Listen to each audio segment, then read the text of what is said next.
행복하다, 행복하지 않다를 좀 한번 좀 물어보겠습니다. 유엔에서 2012년 4월 3일 날 전 세계 156개국의 대한민국 행복 지수를 따져보니까 56입니다.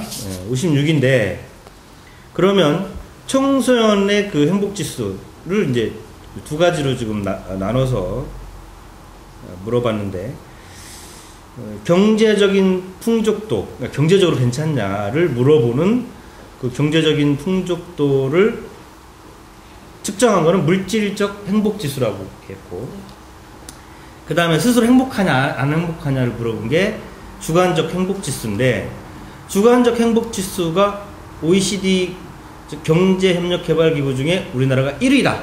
OX. 이거는 상식이 돼버려서 아니다.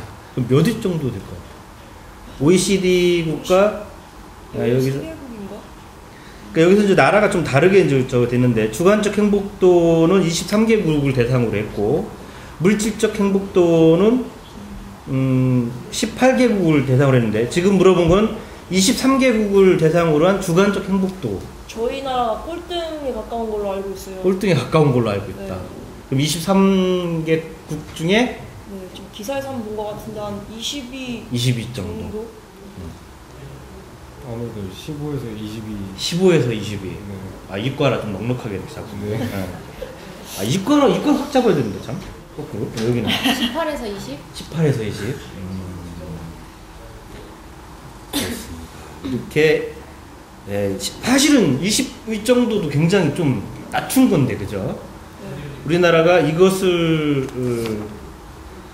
한국 방정환 재단에서 이걸 했는데, 연세대학교 사회발전연구소에 의뢰를 해서 했어요.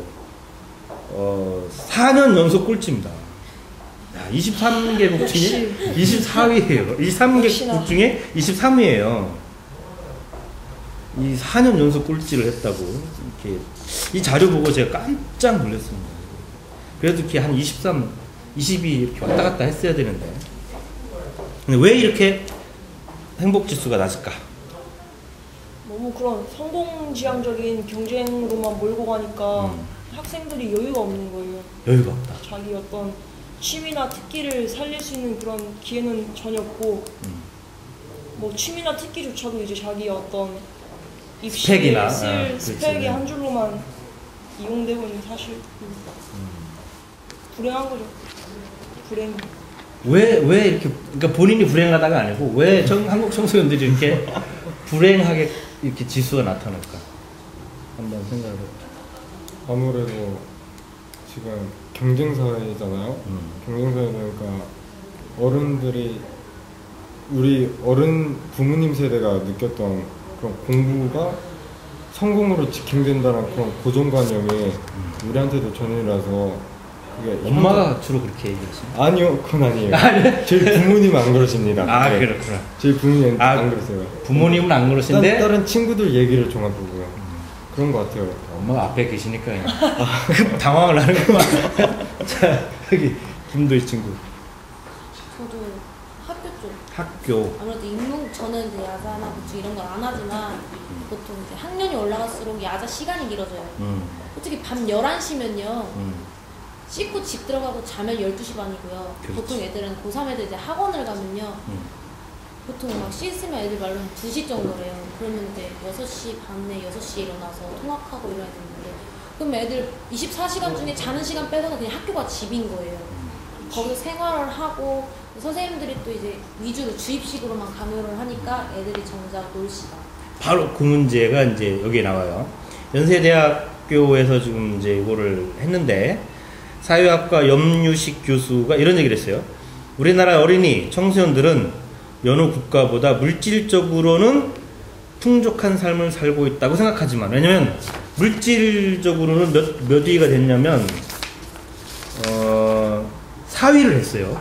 18개국에서 4등을 했는데, 주관적 행복도에서는 23개국 중에서 꼴찌를 했단 말이죠. 그래서 물질적으로는 좀 풍요롭고 풍족한 삶을 살고 있다고 생각하지만, 가장 오랜 시간을 보내야 하는 학교에서 폭력을 경험하고 이로 인해서 가출과 자살 충동까지 느끼고 있어 주관적 행복이 낮은 것으로 보인다. 이렇게 지금 대답을 했어요. 이게 초등학교 4학년부터 고등학교 3학년까지 6,791명을 대상으로 한 설문조사라고. 이제 여기서 이제 쭉 이게 하다 보니까 이런 게 있어요. 남학생들은 키에 스트레스를 가장 많이 받는답니다. 이렇게 그 설문조사 중에 여학생은 땡땡땡을 가장 큰 걱정거리로 꼽았다. 여기서 땡땡땡은 뭘까? 성형. 성형?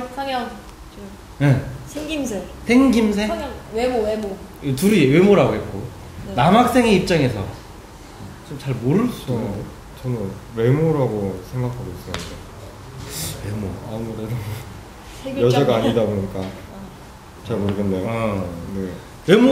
외모랑도 관련은 있는데 외모는 안 해요. 성형도 아니에요. 성형하고 외모가 똑같으니까. 우리 깜짝 퀴즈로 엄마한테 한번 물어보겠습니다. 중고등학교 남학생들이 키에 대해서 상당히 스트레스를 받는데 여학생은 땡땡땡에 스트레스를 받는다. 뭐에 받을까요? 몸무게. 오케이. 그래야겠어요. 지금. 제가 제가 지금 네. 제가 2달 동안 다이어트를 하면서요. 이건 정말 한 번 살을 빠지기 시작하면 욕심이 생겨서요. 무게 매달려요. 어쨌든 뭐 그 얘기를 하면 내가 좀 찔리니까 어쨌든 현재 상태에서는 여학생들은 몸무게를 가장 큰 걱정거리를 꼽았다 합니다. 이건 조금 아까 저도 외모나 뭐 이런 걸 줄 알았는데 청소년이 참 많이 그 자살을 해요. 참 안타까운 문제인데 제가 이제 문제지를 먼저 드렸기 때문에 쟤는 정답지를 좀 가지고 있고 얘는 문제지만 갖고 지금 하고 있기 때문에 자 청소년 자살 1위는 문제입니다. 성적이나 진학 문제 때문이다. OX. OX. 이게 성적이나 진학 때문에 자살이 많다. 여기도 마찬가지죠. 왜 아니라고 생각해요? 뭘까 그럼? 일단 요즘 언론에서 보면 청소년들 자살하는 이유가 교우 문제가 가장 많은 것 같아요. 교우 문제. 교우 문제가 첫 번째를 차지한 것 같습니다. 그러면 한 두 번째나 세 번째가 될 것이다. 네. 그러면 두 번째는 뭘까? 그럼 첫 번째가 저는 두 번째를 이제 교우 문제로 봤고 세 번째를 가정. 여기는 두 번째는 두 번째, 세 번째까지 생각을 안 해요. 고맙습니다. 청소년 자살 1위는 1위가 성적입니다. 성적, 진학. 2위가 외로움과 가정 불안합니다. 이게 외롭다고 이 응답을 하는 사람이 16.7%예요. 그러니까 100명에 한 20명 가까이는 10명에 2명 가까이는 외롭다라고 늘 생각을 하고 일본에 이어서 두 번째로 높은 수준. 일본 사람들 상당히 외롭다고 많이 생각하는데 자살 1위가 우리나라 자살률은 28.4명으로 1위. 2위는 헝가리가 2위인데 19.6명 정도 된답니다. 우리나라는 절반 정도밖에 안 되는 거죠.